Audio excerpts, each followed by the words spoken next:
We are going to get going here in 1 second. Thank you for tuning in. If you're on X, stay on X. If you're on YouTube, stay on YouTube. Either way, just give a thumbs up, give a share. Do what nice people do. We're going to get it going in 2 minutes and 2 seconds.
And just fair warning, if you guys are tuning in, I'm not technically savvy enough to understand if there's comments or any of that stuff coming in. Though you can leave comments, I will check them after.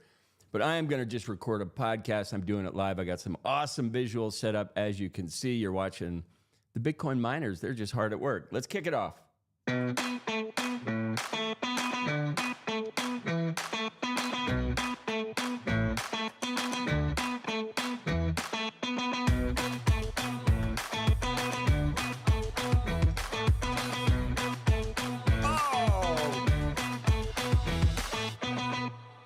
I just forgot to hit record. What are you going to do? I hope everybody is enjoying all the things. It is May 22nd, aka Bitcoin Pizza Day. What does it mean to you? Nothing. People say this guy paid 10,000 Bitcoin for pizzas and they say it's astronomical. It was just the price at the time. 10,000 Bitcoin for 41 US dollars. That was the transaction. It was the first that we know of. And it has paved the way for all of us to get super wealthy. Ether, the market value has surged by over $70 million. That all happened on Monday. How much is $70 million? Well, just to put it in perspective, the Solana market cap is $80 billion. Ether moved $70 billion in one day. Ether is not dead. It has taken a pause. And in a major shakeup, FDIC chair Martin Gruenberg, he is stepping down next month over quite a bit of controversy over his tenure. Critics accuse Gruenberg of abusing the FDIC's power through secretive Operation Choke Point. It is a program that pressured banks to cut ties with people they did not like to do business with. Crypto, all of these things that are counterproductive to what the government thinks we should be doing. They wanted to put the kibosh on it, and they weaponized the banking system to do it.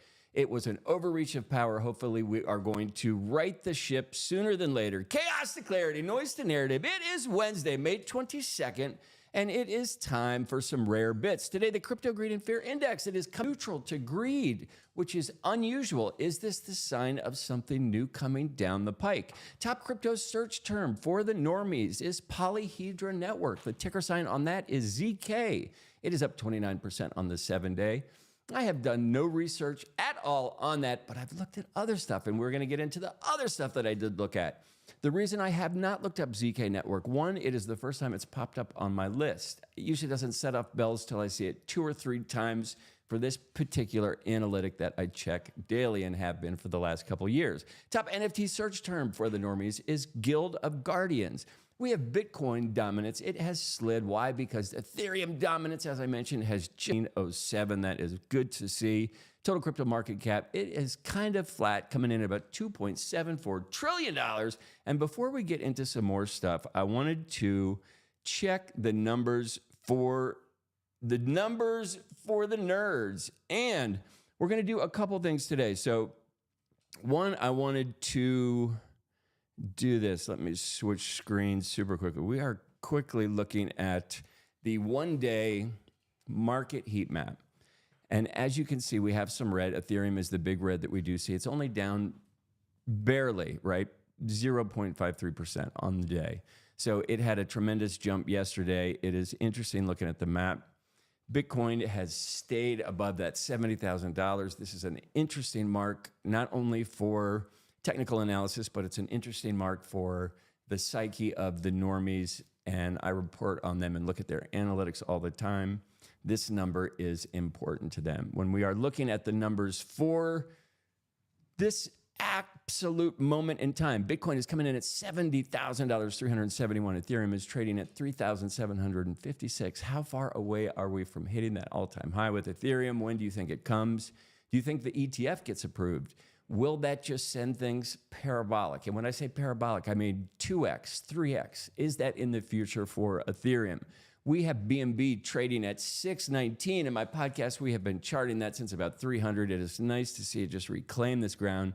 Solana, close to 200, not quite there yet. We're at 180. We will take what we can get. And then I wanted to take a moment and look at some of the tokens that I think are interesting and also that have this affiliation with the normies and might be good plays moving forward.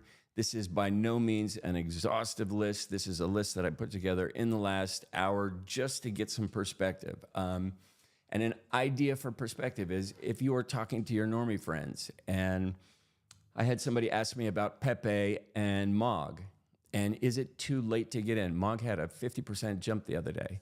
Is it too late for new people to enter these ecosystems and find room to play? So let's just look at Shiba, which is a really good indicator of where we are as far as normies adopting to the current cycle.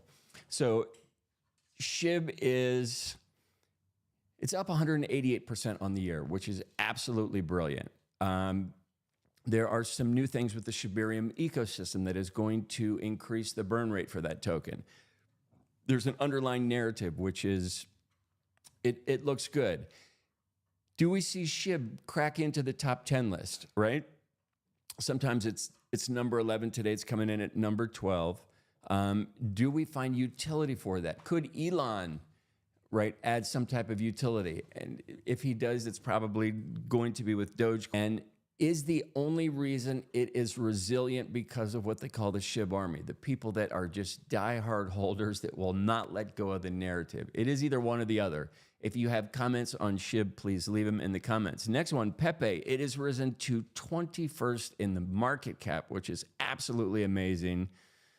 Wow, $5.68 billion market cap. It is up on the hour, day, month, week, and year. Holy moly, Pepe is up 784% on the year, 111% on the month, 22% on the week. Is there room for this to grow? There's a bunch of great coins on here. Hedera, Immutable, Dog with Hat, Bonk, Jupiter, Ondo, Ronin, Book of Meme, Mogcoin, and the Polyhedra Network. And the reason I put the Polyhedra Network on is because that came up in my list today.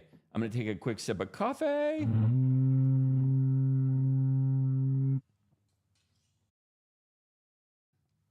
All right. Now let's get back into it. I want to, let's just kick up the Pepe chart real quick. Okay, so this is the week. I want to pop it back to the year. Okay, so we've had a pretty dramatic growth. Okay. The month, it also looks really hot for the month. Does that mean it will continue to go up? We do not know. Bonk, one of my favorite narratives, one of my favorite stories, looking at it across the boards. And on the year, I mean, it's just had a steady increase, which is really nice to see. The Bonk narrative continues to surprise me. They show up at all the events. They are creating community. And I guess the narrative is when are we going to see real adoption? When are we going to see platforms like X or YouTube be able to monetize creators through cryptocurrency and payments and tips? Are these things going to be commonplace? Are they coming down the pike? Are we that early that it's just crazy to think of? Looking at the day, I just want to click over to the year. So look at the year. It has just had a steady decline. We have the NVIDIA Q1 earnings call that comes in at 5 p.m. It's always interesting that they have these calls come in as soon as the market closes, but there is going to be that hour of exit activity and the hour of pre-market activity in the morning. So we are probably going to see a ton of volatility. I do expect the earnings call to not only affect the stock market, it is probably going to have a ripple effect on Bitcoin as well as a bunch of the AI tokens. Is this a buy the rumor, sell the news? I listened to somebody that I respect in this space, and they said they're going to play this like they might even liquidate their stocks prior to the earnings call, just to let the hype go up. And if you win, you win. If you lose, you lose. Keep in mind, though, we are at this juncture in time where the technological advancements are happening so quickly. Do not underestimate technology. And this is also interesting. I want to touch on this as well. A lot of people bitch about the power consumption of Bitcoin, and we are boiling the oceans. Think future forward, how quickly compute power has increased. Think how quickly the ability to create power out of renewable resources has ramped up. It hasn't ramped up. We could do a lot more in the renewable energy space, but in the next 5 to 10 years, with the help of AI helping us solve some of these problems, I see compute power increasing dramatically. I see our ability to produce electricity more efficiently increase dramatically. These are things that we cannot discount as we look at where the market is going. And the example I'm trying to bring up right now is NVIDIA Corp. Would you sell your stock prior to the earnings call release, or would you hold it and hope we have this gigantic pump because things are going really well? My view is that NVIDIA is probably going to crush the earnings call. There was some weird fluctuation post-pandemic era, but I think a lot of that stuff is behind them, and I think they're cranking full sales. I wanted to look at some of the top sales in the NFT marketplace because NFTs are not dead. We are looking at the Ethereum side of things, and it's really funny. This DeGod 6722, it has been trading well above the floor price back and forth for about 40 Ethereum, and if you are not watching the visuals, that is about 147 smackarolis, $147,000. That is a lot of money for a DeGod to be flip-flopping around, but it is interesting to see. Top sales, we have CryptoPunks, we have this unusual DeGod, and we have the Bored Ape Yacht Club rounding out basically all the big movers. Next slide I wanted to pull up is notable art sales this week. And if you guys missed it, I did a podcast on Sunday, and I'm probably going to do this every Sunday where I just look at some of the art collections. Last Sunday, I broke down the top 10 volume of all-time art collections, the artists, how long they've been in the space, what they do, what they bring to the space, and kind of where they may be going future forward. So looking at some of the things, the Chromie Squiggles have been seeing a lot of movement, AKA there is liquidity in that collection. Is it people getting in or people getting out? It is an interesting narrative. And the reason I bring this up, because I do think there is a play while people are concentrating on maybe liquidity and quick returns, right? Playing the meme game, playing stocks. There are some plays for long-term gains, and I think art is an absolutely excellent place to park some money if you are thinking 5 or 10 year returns. And the chart that I have to pull up is we are looking at the Chromie Squiggles all-time chart. And I guess the view is if you believe in the digital art market and the space, some of these collections are the originators, and they will hold a space in time. And while everybody is zigging, sometimes it is good to zag and look at things that you believe in that may have lost this attention. And when attention is removed, price goes down. And is that a buying opportunity? These are decisions you have to make. And Warren Buffett, he said it perfectly. He said, only buy something that you'll be absolutely happy with if the market goes to absolute zero. So with that being said, you can't go wrong with the Chromie Squiggles because they are interesting. They are, I don't know, I like them.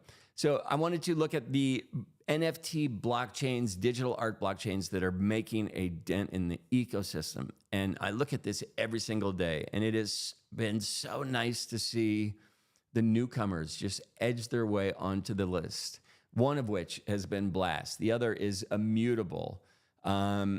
We have Solana and Polygon. They're always up there with Ethereum and Bitcoin. But I don't know, the Ronin blockchain, this is sometimes quite a bit higher. That's where the Axie ecosystem lives. We have Phantom down here at number 21. That is a blockchain built around gaming. So there are some things that they are going to be rolling out. There's a token associated with it. Arbitrum, right? These are all interesting ecosystems. And in my Substack, one of the things that I look at daily is the top moving games. And why I do that is because there's always a narrative associated with the top moving games, because the top moving games often have a token involved and they often have an NFT involved. So when you do research and kind of get to see all three of these and begin to see where these narratives might play future forward, what games are progressing, what games are people enjoying, what games are gaining notoriety through hype. Attention is the asset that everybody is looking for. And these gaming ecosystems are rated on adoption, and how the metrics that I look for are how many people are searching it, how many people are playing it, how many new members are there, a bunch of metrics. But what I'm trying to get at is looking at a bunch of these different things. You get to see narratives developing through this ecosystem, which I find are interesting and worth sharing. That's why I spend all this time doing it. Next up, we are looking, man, this is so awesome too. Coffee. Okay, so we are looking at the Ethereum NFT heat map. And that top left spot is the coveted spot. It's usually occupied by Macy, Bored Ape, Pudgy Penguins, D-Gods, Azuki, CryptoPunks even. So actually the CryptoPunks know, because their trading is usually done on a different platform. We're not going to get into that. Anyway, this top left spot, what is interesting about it is that just to the right, we have Mochaverse. And if you have been listening to my podcast, I believe that Mochaverse is the epitome of the perfect NFT collection. I have said this for months and months and months. I do not own this asset. I am an absolute fan. Their trajectory, the coins that's associated, the back-end developers, the ecosystem, the Mocha ID. There are so many things that these guys not only do, but they do it absolutely smashingly well.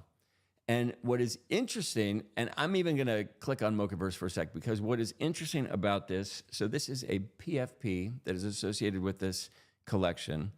And this is an example of being a part of this ecosystem. You buy this PFP because you believe in it and you believe where they're going, and they constantly produce results. For some reason, people don't utilize this as their profile picture on the timeline. And is that a problem? I think it's interesting. I think it's something that people entering this ecosystem need to think about, right? And yes, this may get to a price point where, let's say these price up to $100,000. And yes, people will then utilize it as a flex. But until that time, right, is it a great looking PFP that people want to put on the timeline? And the answer is absolutely not. And I don't see anybody rocking this as a PFP. And it is my absolute favorite NFT collection across the board, period. So are these problems that are easy to solve? Yes. It is just food for thought that, I don't know, people that are thinking about entering this ecosystem. So we're looking at the top movers over the last one day. We have Mochaverse on top, followed by Pudgy Penguins, Azuki, Mutant Ape Yacht Club, and the Redacted Remelios rounding out the top five. Anything we want to double click on? Nope. Except Mochaverse, which we just talked about. Floor price is up 47% on the 24 hours. Volume is only up 12% because yesterday they just had a shit flurry of activity. Why? You're going to have to DYOR or read my Substack. Next up, we are looking at the heat map for Solana, and it is so nice because Mad Lads, one of my favorite collections over there, they are back in the green, trading at 65 salamis. I just love to see it. I'm a huge fan of them and what they are doing. Looking at the top five movers for the ecosystem, we have Mall Street, Mad Lads, SMB, Generation 2, Tensorians, Famous Fox Federation running at the top five. Wow, Tensorians down another 8%.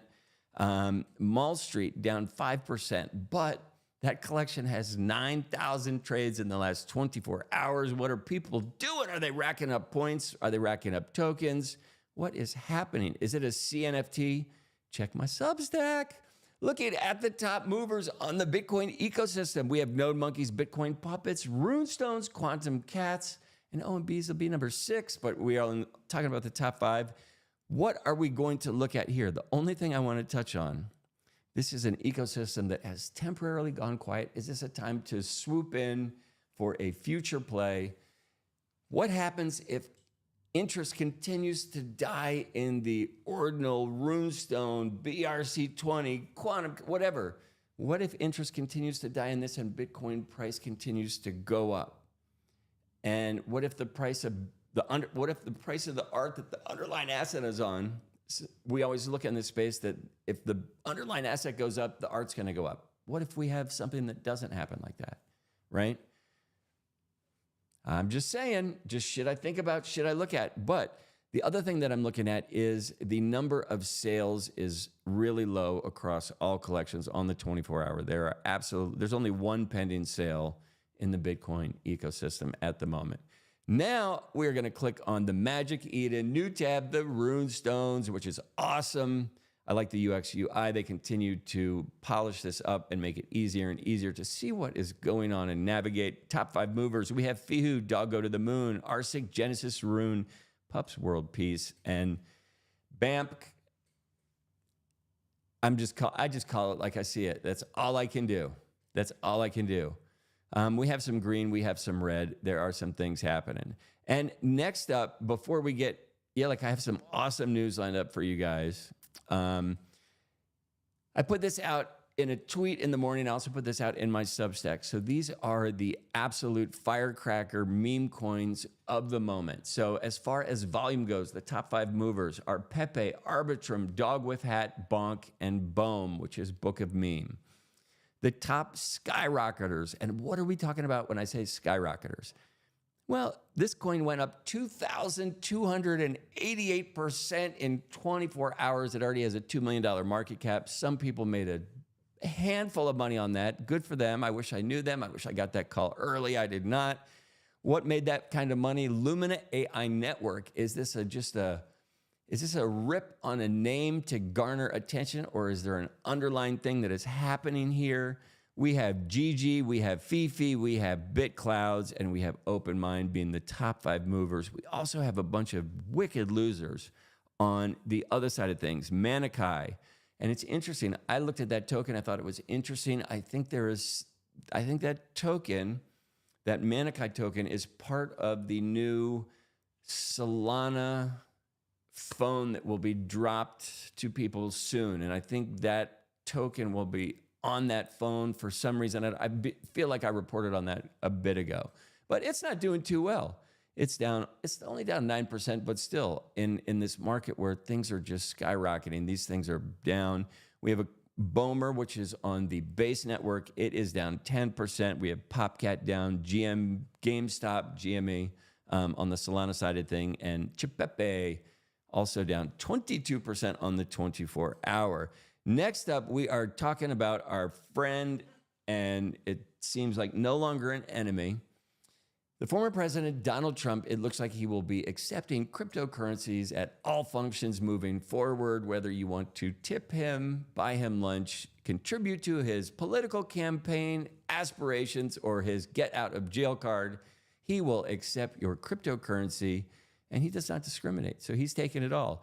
Next up, this is awesome. We have Phantom. It is a Solana-focused wallet, and I am an absolute fan of Phantom, and they have just acquired another company called Bitski. And the reason they did this is because Bitski as a wallet had another focus, and their focus was to make onboarding absolutely easy for the normies. So Solana has kind of purchased this. You just gobble up the competition, right? So that's what they've done. They are going to be incorporating the tech that Bitski had into the Phantom wallet. These rollouts will be coming soon. I am looking forward to them.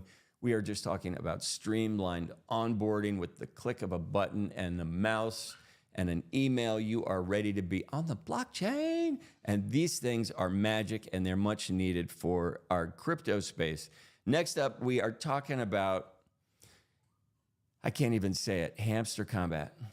I said it. I'm taking a sip of coffee. So, Hamster Combat, why am I talking about it? Because all of this deals with the Notcoin, Toncoin, Telegram ecosystem that is just rapidly gaining attention because all you have to do is push buttons on your phone to earn money. This particular game, it's kind of lit, it just kind of gets going, and it users adopted it. Like how many? 8 million people, like almost instantaneously got on this thing and just started, they're earning money. And when 8 million people within a few days adopt a new game, it is worth checking out and looking at. So I implore you guys to do some research and see if that is something that you want to do.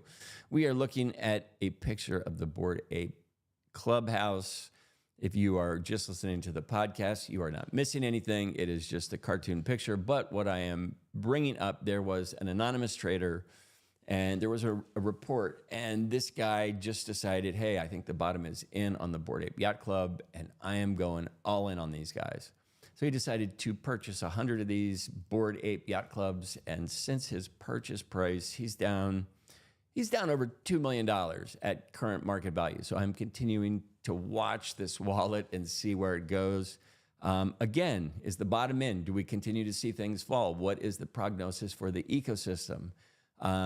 Since that purchaser jumped in, yes, the floor price has bottomed out and kind of started to rally up.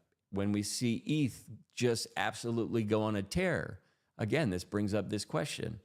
If ETH goes parabolic because of this SEC ruling, do we see all of the Ethereum assets absolutely tag onto the underlying asset and go parabolic as well, right? If ETH may carry much of this ecosystem forward. If we have positive news on the ETH side, it will partner with Bitcoin and just go, both will go parabolic in my view, but it will bring the rest of the ecosystem with it. Do we see things retain cash value, or do things just continue to go up and up and up? Interesting stuff. It's an interesting wallet to watch. Next up, we have Joe Lubin, one of the co-founders of the Ethereum blockchain. He is predicting just significant rallies for a bunch of things. Joe Lubin, he's hinging a lot of this stuff on the approval for the ETF with the SEC and what happens with the underlying assets. So these are things that we are watching in real time. So I think it is super interesting, and I'm just trying to keep up with what is going on. Next up, we have some new token initiatives for the Ethereum blockchain. This is ERC-7683, and it is, again, another step toward moving toward what is called omni-chain or universal recognition across all the things. This particular thing is, it's basically going to be something that will be utilized for decentralized finance applications, making the degens happy. And if you can make the degens happy, you make the ecosystem happy. Next up, we have Hong Kong. They have decided that no more WorldCoin in Hong Kong. They feel like it is too invasive, and they are in disagreement with some of the privacy practices that they have been trying to roll out. This is a really interesting argument. I went and got my eyes scanned when this thing first came to Miami a couple years ago now. And I'm a fan of it. I think it's really interesting. I don't know. If you think they don't have the ability to track anything they want in your life, you are mistaken. Having WorldCoin have my eyeball for verification that I am human doesn't seem like a bad thing. If this can be adopted into my medical records, my employment, all these, I mean, how bad can it be if it becomes infallible? That's the thing. If this stuff lives on the blockchain and this information is infallible and it is directly connected to my eyeball, and you all of a sudden have proof for things that you need proof for, I don't know, it seems like an interesting narrative. And as we also get into this, so as we're getting into this AI narrative and the ease that creation happens from augmented or artificial intelligence, are you going to want to watch content from actual content creators, or are you going to want to watch an AI version? An example is there's maybe CoinDesk, one of these podcasts that I listen to. They occasionally do this update, and it'll be like a 4-minute update, and they're saying, hey, we're going to use Wonder AI. And when I hear that, I don't even listen for half a second. If you don't have fucking time to give me a 4-minute update from a human and you're gonna have an AI voice read it to me, yeah, I'm gonna find somebody who's actually putting forth some effort. So does the WorldCoin stuff play into this, being able to prove that you're human? Are you gonna wanna have a WorldCoin icon on the bottom of the screen just saying, hey, this guy is actually fucking live and it's a human? It is, I don't know. You guys let me know. Do you think this stuff is crazy? Is it happening as we're going down the pike? And I'm older than a lot of you people in this space, so I have seen like tech move, and I've seen things that were non-existent become a reality. And I've watched mind shift change around ideology. All these things I've seen happen. And this is the biggest, fastest boom I've ever seen, ever. AI is crazy.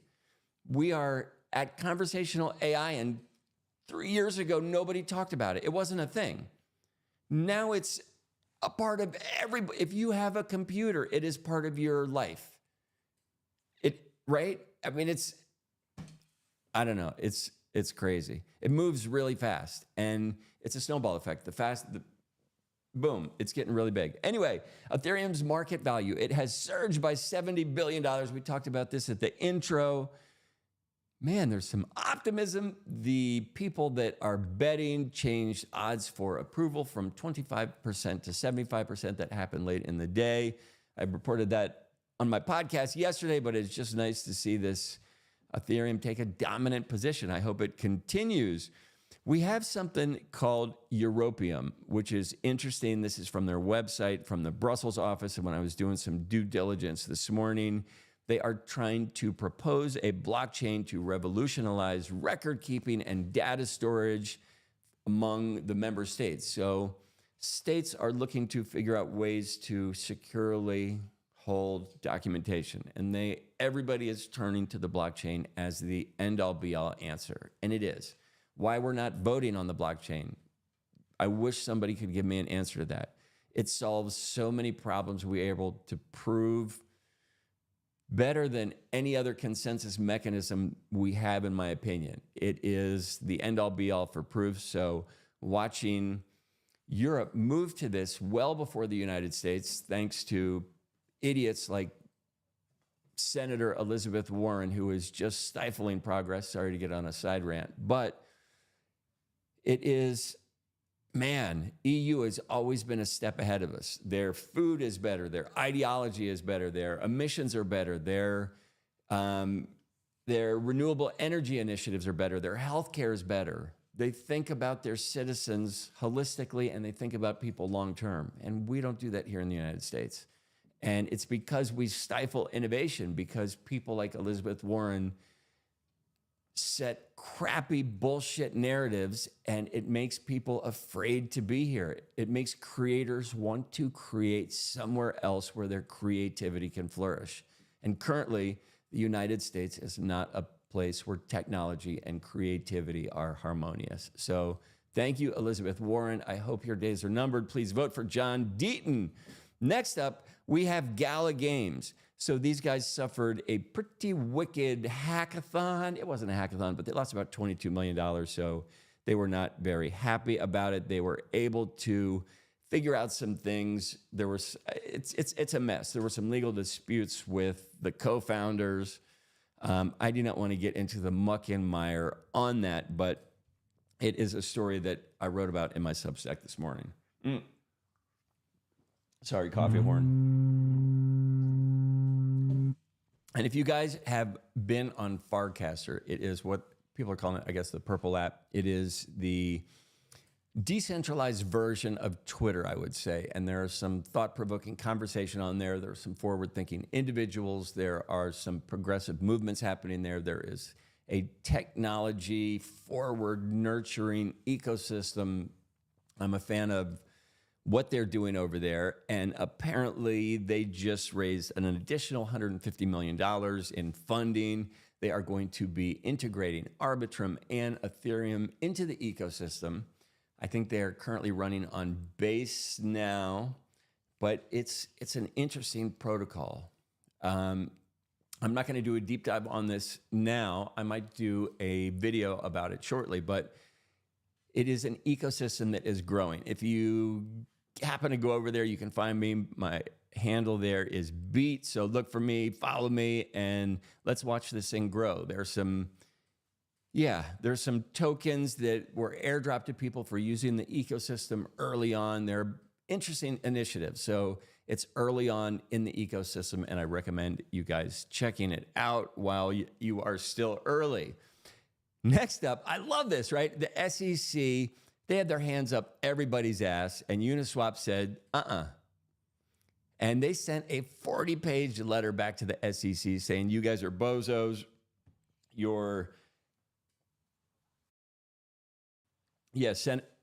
What is Elizabeth Warren doing, right? It all ties back to her. Gary Gensler works for her. Get her out of fucking office. That's all I could say. You know what? I'm not even going to get more sidetracked than that. I can't do it. Now, the secret sauce for today. There are 2 rules for success. 1, never reveal everything you know. Remember, the rabbit hole runs deep. Still craving crypto clarity? Subscribe to my Substack today. Warning, rare bits may cause hodling.